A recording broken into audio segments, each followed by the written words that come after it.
uma das coisas que a gente tem procurado dar bastante ênfase é como é que a gente inova nas novas relações humanas entre as pessoas e os serviços que as seguradoras são obrigadas a prestar para os seus clientes. Então, queria colocar no centro, né, da discussão que o digital é reflexo do social.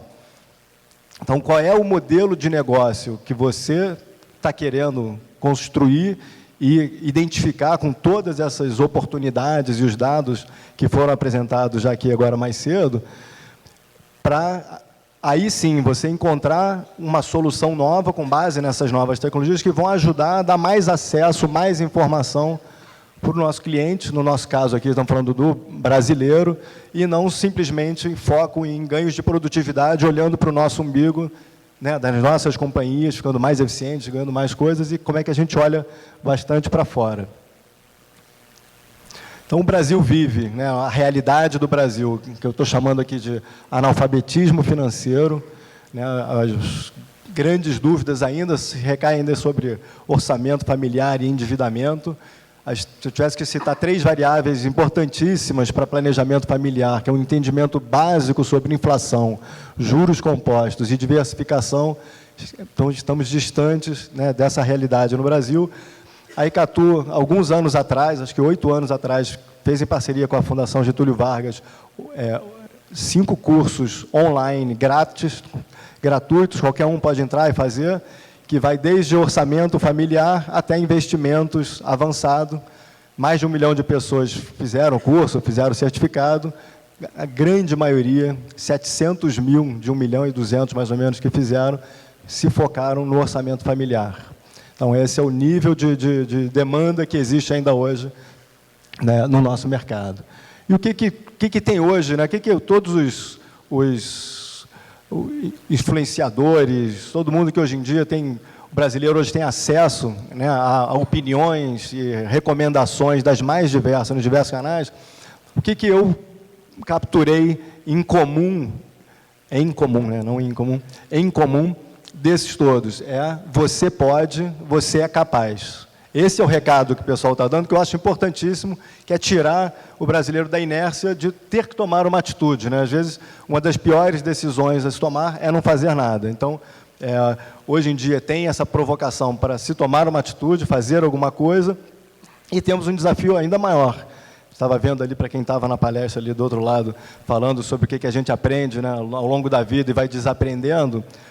Para a aposentadoria, é um desafio ainda maior, porque essa questão do aprendizado contínuo, para você fazer um planejamento de aposentadoria por 30, 40, 50 anos, você tem que continuar aprendendo e sabendo o que está acontecendo no mercado, quais são as opções, seu momento familiar, suas necessidades, ao longo de todo o caminho. Então, é um desafio enorme que nós temos nas mãos. Lá fora, né, eu trouxe aqui como exemplo, aqui nesse quadro, os fundos ciclos de vida, o fundo Life Cycle, que a gente até trouxe, foi criado nos Estados Unidos, não aqui, mas a gente trouxe para o Brasil, que foi uma das soluções que foi desenvolvida lá fora, por exemplo, para os funcionários das empresas que aderiam a um plano de previdência, né, aos 20, 25 anos de idade. E depois, o que descobriram? 30 anos depois, quando ele se aposentava, ele se aposentou no mesmo fundo que ele contratou aos 20 anos de idade. E, enquanto isso, né, sua realidade financeira, horizonte de investimento variou a beça. Então, que eles criaram os fundos ciclos de vida, que são os fundos que automaticamente vão ficando mais conservadores ao longo do tempo, trabalhando a inércia do investidor, ou do pequeno poupador, nesse caso, a favor dele. Então, são algumas das soluções que o mercado vem criando em cima desse aprendizado das informações sobre as pessoas e as finanças comportamentais, né, como o pessoal fala. Também foi dito, né, a diferença entre o mundo complicado e o complexo que a gente vive hoje em dia, né, o exemplo que eu trouxe aqui são as partes de um avião, são super detalhadas, e milhares, talvez milhões de componentes, mas são totalmente possíveis de serem mapeadas em um mundo complexo. Trouxe aqui o exemplo, um prato de espaguete, é impossível você prever o que vai acontecer quando você puxa um fio, né, que é a incapacidade da gente prever o futuro. E a vida financeira é um reflexo dessa mistura desse mundo complicado e complexo, e temos então que refletir sobre qual é o nosso papel, né, como agentes de mercado, corretores, seguradoras, empresas de tecnologia, startups. Um pouco até do que foi falado aqui. Educação financeira, gerar conteúdo e informação é super importante, né, em linguagem de engenheiro, é condição necessária, mas não suficiente.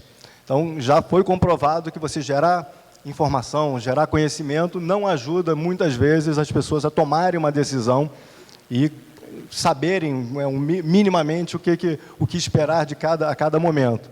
Então, os mercados, os produtos, os serviços precisam se tornar mais amigáveis, mais simples, falar uma outra língua diferente do que vem sendo utilizado hoje em dia.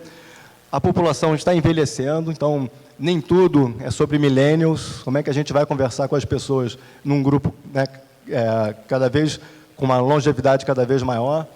Simplicidade em toda a cadeia, né, desde a contratação até o relacionamento com o cliente, todas as fases que vão perdurar durante todo esse caminho.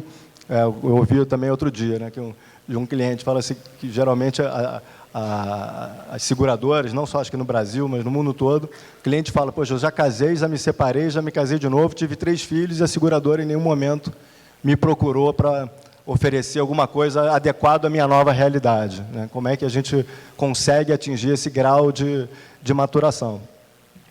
Então, trouxe aqui também um outro exemplo de tentando trazer produtos, usar esse termo amigáveis, né, que a gente agora disponibilizou também um produto que é de previdência com cobertura para morte e invalidez, né, produtos de proteção, em que a indenização é paga sob a forma de renda e não como uma indenização única, imaginando que muitas vezes o beneficiário não sabe o que fazer com aquele dinheirão que recebeu, é melhor receber uma renda que ele vai conseguir administrar melhor ao longo do tempo, está mais acostumado a lidar com uma renda do que com uma indenização.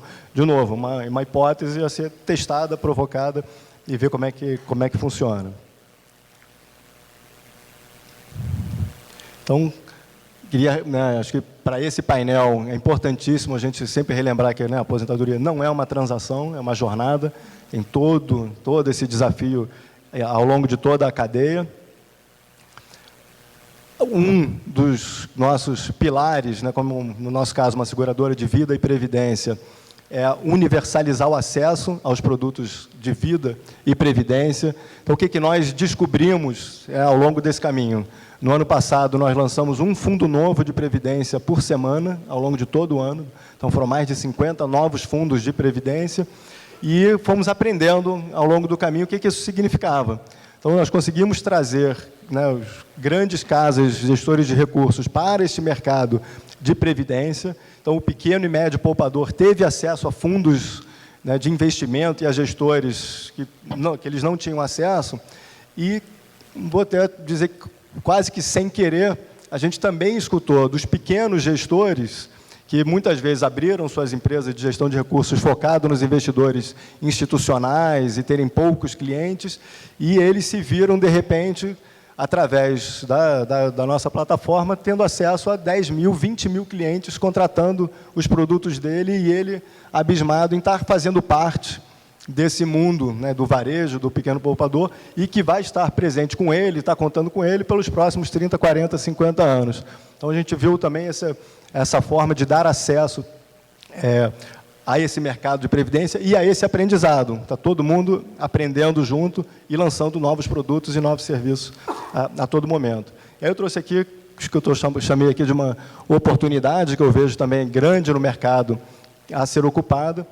As pequenas e médias empresas, hoje, a grande maioria ainda não oferece plano de previdência como plano de benefícios para os seus funcionários. Na minha leitura, é porque ainda não existe um produto, um processo que seja amigável, simples, sob a ótica tanto do empregador quanto dos funcionários. Então, fica uma oportunidade aí para uma startup que imaginar um processo bacana, alguma coisa, que tem muita coisa, ou seja, tem muita coisa ainda na cadeia para fazer, lembrando da jornada, né? Tem a transação, né, a oferta, a contratação, e depois tem como é que você cuida dessa pessoa ao longo dos próximos 30, 40, 50 anos. Então, talvez seja um tipo de um projeto que vai ser costurado a 10 mãos. Alguém vai vai ser muito bom na oferta, outro na conversão, outro no pós-venda, outro no relacionamento, outro no relatório. Então, eu acredito muito nessa questão do ecossistema. Acredito que dificilmente uma única seguradora, uma única empresa consegue resolver todos esses desafios sozinha.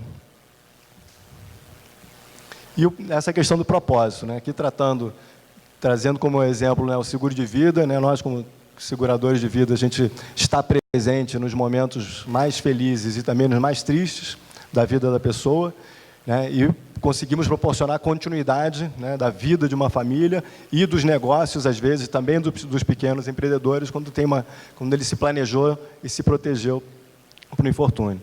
E no Brasil, temos mais de 150 milhões de pessoas que não se planejaram, não se protegeram para o futuro, e essa é a nossa missão, que eu acredito que a gente só consegue fazer juntos. Por isso que eu valorizo muito um evento como esse, que une todos os agentes de mercado com um propósito em comum, que é universalizar o acesso aos 200 milhões de brasileiros que a gente tem aqui. Obrigado.